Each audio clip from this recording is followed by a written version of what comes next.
నమస్తే, welcome to DY news. Bhimadolu trainee DSP CI మైనర్లకు వాహనాలు అవగాహన కార్యక్రమం. మైనర్లు వాహనాలు నడిపితే కఠిన చర్యలు తప్పవని ట్రైనీ డీఎస్పీ బి విజయ అన్నారు. బుధవారం భీమడోలు హైస్కూల్లో జరుగుతున్న 10వ తరగతి పరీక్షా కేంద్రం వద్ద విద్యార్థులు వాళ్ళ తల్లిదండ్రులకు భీమడోలు సిఐ బిబి రవికుమార్తో కలిసి ట్రైనీ డీఎస్పీ విద్యా ట్రాఫిక్ చట్టాలపై అవగాహన కల్పించారు. ఈ సందర్భంగా ఆమె మాట్లాడుతూ తల్లిదండ్రులు మైనర్లకు వాహనాలు ఇవ్వొద్దని, ప్రతి ఒక్కరూ ట్రాఫిక్ చట్టాలపై అవగాహన కలిగి ఉండాలన్నారు. నేటి నుండి 10th ఎగ్జామ్స్ ముగియటంతో తల్లిదండ్రులు విద్యార్థులు జాగ్రత్తగా పర్యవేక్షించాలని, పార్టీలకు, బైక్ రేస్లకు, ఎన్నికల్లో నేపథ్యంలో పొలిటికల్ గొడవలలో తలదూర్చకుండా చూసుకోవాలని పిలుపునిచ్చారు.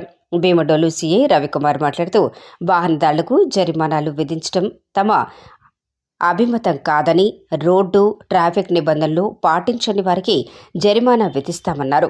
ట్రాఫిక్ నిబంధనలు పాటిస్తే 70% ప్రమాదాల బారి నుండి తప్పించుకోవచ్చని సూచించారు.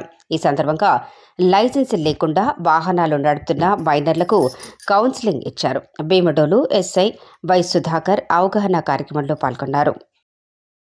భీమడోలు ప్రజానికానికి పోలీసు శాఖ వారి తరపున ఒక అభ్యర్థన అండి. ఇవాళ 10వ తరగతి పరీక్షలు పూర్తయిన సందర్భంలో పిల్లలు రకరకాల ఓపెన్ పార్టీలని, లేకపోతే బైక్లు రేసింగ్లని, లేకపోతే వివిధ అసాంఘిక కార్యకలాపాల్లో వాళ్ళు తలదూర్చడం కానీ, రానున్న ఎలక్షన్స్ నేపథ్యంలో పొలిటికల్ గొడవల్లో తలదూర్చడం కానీ ఇలాంటివి ఏవి చేయకుండా పేరెంట్స్ జాగ్రత్త తీసుకోవాల్సిందిగా మేము అభ్యర్థిస్తున్నాము.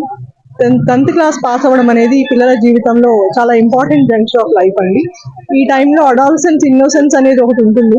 దాని కారణంగా వాళ్ళు తెలియకుండా తప్పులు చేసే అవకాశం ఉంటుంది కనుక పేరెంట్స్ మీ పిల్లల భవిష్యత్తును కాపాడుకోవాల్సిందిగా పోలీసు శాఖ వారి తరఫున నేను అభ్యర్థిస్తున్నాను. మేము ప్రతిరోజు విజిబుల్ పోలీసింగ్ ద్వారా ఈవ్టీజింగ్ జరగకుండా, లేదా యాక్సిడెంట్ జరగకుండా, మైనర్ డ్రైవింగ్ జరగకుండా మేము చూస్తున్నామండి. దాంతోపాటు పేరెంట్స్ కూడా మాకు సహకరించాలని నేను కోరుకుంటున్నాను. భీమడోలు సర్కిల్ పరిధిలో ఉన్నటువంటి ప్రధానికంగా అందరికీ విజ్ఞప్తి అండి. ఎస్పెషల్లీ ఈ రోజు ఈ కార్యక్రమాన్ని ఇక్కడ ఈ మైనర్ డ్రైవింగ్ సంబంధించిన డ్రైవ్ అవుట్ కండక్ట్ చేయడం జరుగుతుంది. అదేవిధంగా ఈ 10th class school exams complete అయిన సందర్భంగా పిల్లలు ఎవరో కూడా కొంచెం హై హ్యాండెడ్ బిహేవియర్ లేకుండా ప్రశాంతంగా వాళ్ళ 10th క్లాస్ ఎగ్జామ్స్ ముగించుకున్నటువంటి ఆనందాన్ని వాళ్ళ కుటుంబ సభ్యులతో పంచుకోవడం తప్ప ఇక్కడ ఏ విధమైనటువంటి ఇష్యూస్ క్రియేట్ కాకుండా ఉండే దానికి సంబంధించి మా ఏలూరు జిల్లా ఎస్పీ మేడం గారు ఇచ్చినటువంటి మేరీ ప్రశాంత్ మేడం గారు ఇచ్చినటువంటి పిలుపు మేరకు మా పోలీస్ పరంగా మేము ఇక్కడ సెన్సిటైజేషన్ ప్రోగ్రాము, అదేవిధంగా మైనర్ డ్రైవింగ్ మీద కౌన్సిలింగ్ ప్రోగ్రామ్ కూడా కండక్ట్ చేయడం జరుగుతుంది. ముఖ్యంగా మా వైపు నుంచి తల్లిదండ్రులందరికీ విజ్ఞప్తి ఏంటంటే, మీ పిల్లల యొక్క ప్రవర్తన మీద కొంచెం వాచ్ మెయింటైన్ చేయండి. ఎస్పెషల్లీ వాళ్ళు 10th క్లాస్ కానీ, లేకపోతే ఇంటర్మీడియట్ కానీ, లేదా మరి ఏదైనా క్లాస్ కానీ ఏదైనా కానీ వాళ్ళు కంప్లీట్ చేసిన తర్వాత వాళ్ళ లైఫ్ లో ప్రయోజకులుగా మారడానికి సంబంధించినటువంటి వ్యాపకాలు ఉండాలి తప్ప వాళ్ళ లైఫ్ ని నాశనం చేసుకునే విధంగా ఇటు పరిస్థితిలోని మారకూడదు. దానికి సంబంధించి ముఖ్యంగా ఈ rash driving, bikes minor driving, అలాగే మిడ్ నైట్ పార్టీస్, కేకులు కట్ చేయడం రోడ్ల మీద, చిన్న చిన్న ఇష్యూస్ లో కొంచెం ఎక్కువ అగ్రెసివ్ గా మారి అనవసరమైన గొడవలకి పాల్పడడం, ఇటువంటివి రీసెంట్ గా మా నోటీస్ రావడం జరుగుతుంది. ముఖ్యంగా ఈ హైవేలో ఎక్కువ ర్యాష్ డ్రైవింగ్, బాగా స్పీడ్ డ్రైవింగ్ వెళ్ళడం, మైనర్స్ డ్రైవ్ చేయడం, 2-3 ఇన్సిడెంట్స్ కూడా మాకు ఎగ్జాంపులరీగా ఉన్నాయి. కాబట్టి వీటిని దృష్టిలో పెట్టుకుని మా ఎస్పీ మేడం గారు ఇచ్చినటువంటి పిలుపు మేరకు మా డిఎస్పీ గారి డైరెక్షన్స్ ప్రకారం ట్రైనీ డిఎస్పీ గారు, అదేవిధంగా భీమడోలు, ద్వారకా తిరుమల ఎస్ఐస్ అందరం కలిసి ఈ డ్రైవ్ కండక్ట్ చేస్తున్నామండి.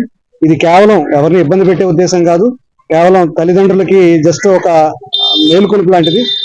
వాళ్ళ యొక్క బాధ్యతను వాళ్ళకి గుర్తు చేస్తూ వాళ్ళ పిల్లలు దారి తప్పకుండా ఉండే విధంగా జాగ్రత్తలు తీసుకోవడానికి వాళ్ళకి ఒక అవకాశం కల్పించడమే తప్ప ఎవరిని ఏ విధంగానూ ఇబ్బంది పెట్టేది ఇందులో ఉద్దేశం కాదు. తల్లిదండ్రులు ప్రతి ఒక్కరూ కూడా సహకరిస్తారని, వాళ్ళ పిల్లలకి లైసెన్స్ లేకుండా వెహికల్స్ నడిపేదానికి సాహసం చేయకుండా ఉండే విధంగా కంట్రోల్ చేసుకుంటారని ఆశిస్తూ, మా వైపు నుంచి పోలీస్ పరంగా మేము ఎన్ఫోర్సింగ్ లా అనేది మా బాధ్యత కాబట్టి మేము తప్పకుండా చట్టాన్ని అమలు పరుస్తాం.